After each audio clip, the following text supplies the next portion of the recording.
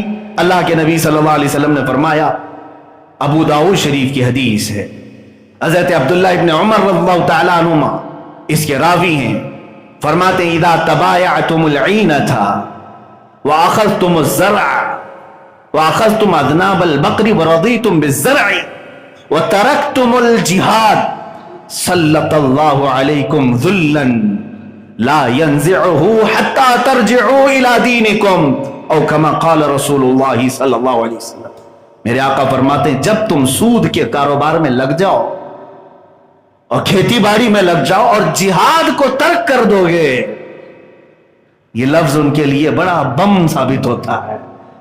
حضور اکرم صلی اللہ علیہ وسلم نے فرمایا جب تم جہاد کو ترک کر دو گے اللہ تمہارے اوپر ذلت کو مقرر کر دے گا، اور یہ ذلت نہیں ہٹائی جائے گی. لا ينزعه، یہ ذلت تمہارے اوپر سے نہیں ہٹائی جائے گی حتی ترجعوا الى دینکم، یہاں تک کہ تم اپنے پرانے دین میں واپس آ جاؤ. جب تک تم لوٹ نہیں آؤ گے اپنے اقدار پر، اس وقت تک تمہارے اوپر ذلت مقرر کی جائے. عزیزان گرامی وقار، وہ کون سا پرانا ہمارا دین ہے؟ وہی صحابہ اکرام رضوان اللہ تعالی علیہم اجمعین کا، صحابہ کے بعد تابعین کا. جانتے ہیں جنگ تبوک کیوں ہوئی تھی؟ خود میرے آقا صلی اللہ علیہ وسلم چل پڑے تھے اس بنیاد پر کہ ایک صحابی کو میرے آقا نے قاصد بنا کر کے اس ملک بھیجا تھا، اور بیچ میں اس بادشاہ کے وزیروں نے یا اس کے عمرہ نے مل کر کے اس صحابی رسول کو قتل کر دیا. ایک ایمبیسیڈر کو قتل کرنا، ایک سفیر کو قتل کرنا معمولی نہیں. میرے آقا صلی اللہ تعالی علیہ وسلم کے سفیر کو قتل کیا گیا تو کیا یہ سوچ کر کے حضور خاموش بیٹھ گئے؟ چلو ایک آدمی ہی تو گیا ہے، دوسرے ملک میں مرا ہے. نہ، اللہ کے نبی صلی اللہ تعالی علیہ وسلم نے صحابہ سے کہا کہ یہ ایک شخص کا قتل ہونا پورے اسلام کی توہین ہے. رسول پاک صلی اللہ علیہ وسلم کے سفیر کا قتل کرنا یہ رسول کی توہین ہے. اٹھو، سب مدینے سے نکلے. اللہ کے رسول صلی اللہ علیہ وسلم نے اسی جہاد میں فرمایا تھا کوئی اپنے گھر میں نہیں بیٹھا رہے گا، کوئی اپنے گھر میں نہیں بیٹھا رہے گا. چل پڑے، اور آپ کو میں بتاؤں 3 صحابہ پیچھے رہ گئے تھے، 3 صحابہ چھوٹ گئے. حضرت کعب بن مالک رضی اللہ تعالیٰ عنہ اسی جہاد میں نہیں جا سکے تھے. انہی کی بیان کی ہوئی حدیث میں آپ کو بتاتا ہوں. وہ کہہ رہے تھے کہ ہم نے سوچا رات کو نکل جائیں گے، حضور کی جماعت جا رہی ہے تبوک کی طرف، لیکن ہم نے سوچا تھوڑی دیر سو لیتے ہیں، مدینے کے باہر جا کر کے مل لیں گے. صبح ہونے کے بعد تھوڑا اور کام آ گیا، میں نے سوچا دوسری منزل میں تیز گھوڑا دوڑا کر کے مل لوں گا. سوچتے سوچتے رہ ہی گیا، حضور چلے گئے اور میں مدینے میں رہ گئے۔ اس طرح 3 صحابہ پیچھے رہ گئے۔ کس لیے؟ ایک صحابی کا قتل ہوا ہے اور رسول کریم صلی اللہ علیہ وسلم پورے مدینے کو لے کر نکل پڑے باہر۔ تم لوگ یہ کہتے ہو آج کیا ضرورت ہے ہر چیز پر بات کرنے کی؟ میرے آقا صلی اللہ تعالی علیہ وسلم رحمت للعالمین تھے، لیکن ساتھ ہی اگر نا انصافی کسی ایک پر بھی ہو، میرے آقا مدینے میں آرام سے نہیں بیٹھتے تھے، نکل آئے تھے۔ اب اللہ کے حبیب صلی اللہ علیہ وسلم تبوک سے واپس جب تشریف لائے 1 مہینے کے بعد، سب سے پہلے کیا فرمایا جانتے ہیں آپ؟ سب سے پہلے مدینے میں آنے کے بعد ارشاد فرماتے ہیں وہ کون لوگ ہیں جو تبوک میں ہمارے ساتھ نہیں آئے اور مدینے میں بیٹھے رہے، انہیں بلایا جائے۔ وہ حضرت کعب بن مالک تھے اور 2 صحابہ تھے، وہ حاضر ہوئے۔ حضور نے پوچھا کوئی عذر ہے تمہارے پاس؟ تبوک میں جہاد میں کیوں نہیں حاضر ہوئے؟ ان تینوں نے کہا کہ ہم چاہتے تو بہانہ بنا دیتے کچھ نہ کچھ۔ حضرت کعب فرماتے ہیں اس سے کیا بہانہ بنائے جو دلوں کے حالات بھی جانتا۔ ہم نے کہا یا رسول اللہ صلی اللہ علیہ وسلم بس سستی اور کاہلی سے ہم پیچھے رہ گئے۔ اتنا سننا تھا اللہ کے حبیب صلی اللہ تعالی علیہ وسلم نے کتنا بڑا ایکشن لیا جانتے ہیں آپ؟ حضور اکرم صلی اللہ علیہ وسلم نے پورے مدینے کے صحابہ کو اعلان کر دیا آج کے بعد سے ان تینوں سے نہ کوئی سلام کرے گا، نہ کلام کرے گا، نہ مصافحہ کرے گا، نہ ان کے گھر کوئی جائے گا، نہ ان کی کوئی چیز لے گا، پورا طور پر ان سے بائیکاٹ کرے۔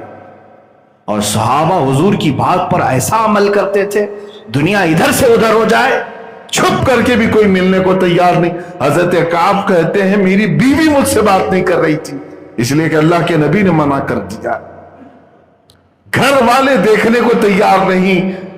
حضرت کعب رضی اللہ تعالیٰ عنہ فرماتے ہیں ہمارے لیے یہ زمانہ اتنا سخت ہو گیا تھا جیسے لگتا کہ روز ایک موت ہے۔ ہم پچھتاتے آخر کیوں نہیں ہم گئے، کیوں نہیں ہم گئے۔ 40 دن تک بائیکاٹ چلتا رہا۔ ان کا جرم کیا تھا؟ کون سا گناہ تھا؟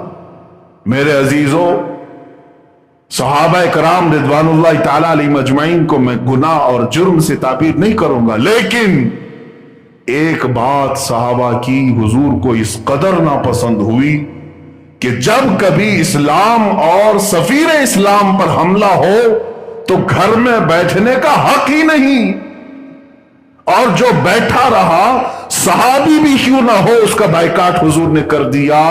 اب مجھے بتاؤ صحابہ کا جب حضور صلی اللہ علیہ وسلم 40 دن تک بائیکاٹ کرتے ہیں صرف اس بنیاد پر کہ تم نے اسلام پر آنے والی آنچ کا مقابلہ کیوں نہیں کیا، تو پھر ان تمام گدی نشینوں کا کیا حال ہوگا، خانقاہوں کا کیا حال ہوگا، جو بڑے بڑے اپنے اکابر ہیں ان کا کیا حال ہوگا؟ کیا ان سے سوال نہیں ہوگا؟ جب اسلام پر اور بانی اسلام پر مسلسل آج حملے ہو رہے ہوں تم میں سے کوئی بولنے کو تیار نہیں۔ اب اچھا یہ بھی سن لیں آپ، میں جہاد جہاد کہہ رہا ہوں اور حدیث پاک بھی سنا رہا ہوں، جہاد کے متعلق افضل جہاد کے متعلق بھی سنا دیتا ہوں۔ یہ حدیث صحیح حسن صحیح ہے، ترمذی شریف۔ اللہ کے نبی صلی اللہ تعالی علیہ وسلم فرماتے ہیں افضل الجہاد کلمت حق عند سلطان جائر، سب سے افضل جہاد حق بات بولنا ظالم بادشاہ کے سامنے، ظالم بادشاہ اور ظالم حکومتوں کے سامنے حق بات کا اعلان کرنا، یہ افضل جہاد ہے۔ میں اس جہاد کی دعوت دے رہا ہوں علماء ربانیین سے اور صوفیہ کرام سے، مرشد اور مشائخ جو موجود ہیں ان سے، کہ اس جہاد کا تو استعمال کر سکتے ہو کہ حق بات بیان کرنے سے کس بات کا خوف ہے؟ کیا ساری چیزیں لٹ جانے تک ہم خاموش بیٹھے رہیں گے؟ عزیزان گرامی وقار، یہ ذلت ہمارے اوپر مسلسل طاری کی جانے لگے گی۔ ایک بڑا جملہ ہے، کہنے سے بھی ہمارا دل دکھتا ہے۔ پچھلے ہفتے بھی میں نے عرض کیا تھا، آج مجھے یہ خبر ملی صرف ہندوستان کے سوشل میڈیا پر 25,000 پوسٹ ایسی ہیں جس میں میرے نبی کو گالیاں دی گئی۔ رسول پاک صلی اللہ تعالی علیہ وسلم کی شان میں مسلسل توہین کی جا رہی ہے، بارہا گندے جملے استعمال کیے جا رہے ہیں۔ ہم میں سے کون ہے جو اس کے خلاف ایکشن لے؟ ایکشن لینے کا مطلب صرف جھگڑے فساد کر کے قتل و غارت کرنا نہیں، قانونی راستہ بھی تو اختیار کیا جا سکتا ہے۔ ہم میں سے بہت سارے اہل ثروت موجود ہیں، قانون دان لوگ ہیں، بڑی بڑی تنظیمیں اور تحریکیں چلانے والے لوگ ہیں، سب مل کر کے اس بات پر کیوں نہیں کہتے کہ اللہ کے نبی صلی اللہ تعالی علیہ وسلم ہمیں جان سے زیادہ عزیز ہیں؟ ہمیں جو گالیاں دی جاتی ہیں وہ ہم برداشت کرتے ہیں، لیکن ایک بات یاد رکھنا، امام مالک رضی اللہ تعالیٰ عنہ نے فرمایا تھا جب رسول کی توہین ہو اور امت خاموش رہے تو اللہ کا عذاب آ جائے گا، اور یہ فرمایا اس امت کو زمین پر جینے کا حق نہیں، زمین پھٹ جائے اور وہ سب اندر چلے جائے۔ ہمارے لیے آج یہ بہت بڑا ایشو ہے میرے عزیزوں۔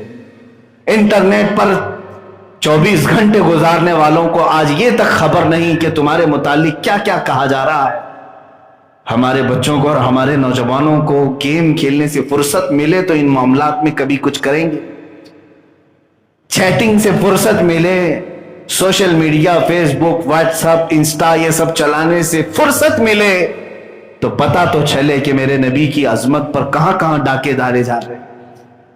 اے عزیزو، میں یہاں دعوت یہ دینا چاہوں گا، الحمدللہ مجھے اس بات کا فخر بھی ہے کہ تحریک فروغ اسلام، جس کا میں بھی ایک ادنا خادم ہوں، انہوں نے ایکشن لیا ہے لیگل طریقے سے، کئی پوسٹوں کے خلاف سائبر کرائم میں کمپلینٹ بھی درج کرایا ہے، ان کے اکاؤنٹس بھی ڈیلیٹ کروائے جنہوں نے اس طرح کی گستاخیاں کی۔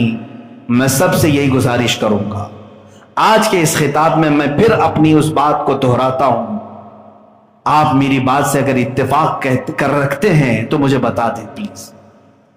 مجھے امید ہے کہ سب عاشقان رسول جمعہ میں حاضر۔ میں یہ چاہتا ہوں، حکومت ہند سے بھی گزارش ہے، پارلیمنٹ میں ایسا قانون بنائیں کہ آخری زمانے تک کبھی میرے نبی صلی اللہ علیہ وسلم کی شان میں کوئی گالی نہ دے سکے۔ ایک قانون تم یہ پاس کر کے ہمیں دے دو۔ بلکہ میں یہ کہتا ہوں، اس میں رسول کریم صلی اللہ تعالی علیہ وسلم کے ساتھ ہندوستان میں جینے والے جتنے بھی مذاہب ہیں، جتنے بھی ادیان ہیں، ان کی جو بھی مقدس شخصیات ہیں، ان سب کے لیے ایک قانون بناؤ کہ کوئی بھی مذہب والا کسی بھی مذہب کے مقدس شخصیت کی توہین نہیں کرے گا، ورنہ اس کو عمر قید کی سزا ہوگی۔ کیا یہ چیز صحیح نہیں ہمارا مطالبہ؟ میں نے یہاں تک کہا ہے کہ اگر اس طرح کا قانون بنانے میں کسی کی جان کی ضرورت ہے تو یہ فقیر حاضر ہے، میری جان لے لو۔ اور اللہ کے حبیب صلی اللہ تعالی علیہ وسلم کے متعلق جو آج سوشل میڈیا پر برسات ہو رہی ہے، اس کو روکو، اس کو روکو، اس لیے کہ ان کے متعلق اگر ہم سب خاموش رہے تو اللہ کا عذاب ہمیں گھیر لے گا۔ میں نے قرآن کی آیت پڑھی، جو رسول پاک کی حکم کی مخالفت میں جیتے رہیں گے، ان قریب اللہ ان کو فتنوں میں مبتلا کر دے گا یا دردناک عذاب میں گرفتار کرے گا۔ عزیزان گرامی وقار، یہ گھیرے اب تنگ ہوتے چلے جائیں گے۔ آگے کے دن وہ مجھے نظر آ رہے ہیں جب سانس لینے کی بھی دشواریاں ہمیں پیدا کر دی جائیں گی۔ کون مسجد میں آ سکتا ہے، کون پڑھا سکتا ہے، اس کا بھی ڈکلیریشن ہونا ابھی باقی ہے۔ سارے لوگ حکومت کی نظر ہو جائیں گے۔ اب کوئی ڈیموکریسی، کوئی جمہوریت کا نام باقی رکھنے کا ان کا ارادہ نہیں، صرف ڈکٹیٹرشپ ہوگی، بادشاہت ہوگی، رولنگ ہوگی، تمہیں کسی کو بات کرنے کا حق نہیں۔ اسی لیے جب تک آزادی ہے تمہیں بولنے کی، اپنے حقوق کا مطالبہ تو کرو۔ کم از کم مرنے کے بعد اللہ کے رسول صلی اللہ علیہ وسلم کی بارگاہ میں اتنا تو کہہ سکو گے کہ ان تمام مظالم کے خلاف میں نے آپ ہی کے منبر سے آواز تو اٹھایا تھا۔ خاموش رہو گے تو پھر ہر ایک کی پکڑ ہوگی، ہر ایک گرفتار ہوگا۔ عزیزان گرامی وقار، ان فتنوں کے زمانے میں آپ کا کیا رول ہونا چاہیے؟ آپ کا کیا رول؟ بہت سارے بچے ہم سے پوچھتے ہیں، آپ کی تقریریں ہم نے سنی ہیں، اور ہم کیا کر سکتے ہیں اس سلسلے میں؟ پہلی چیز تو یہ ہے، رسول پاک صلی اللہ تعالی علیہ وسلم نے جو حدیث میں بیان کیا ہے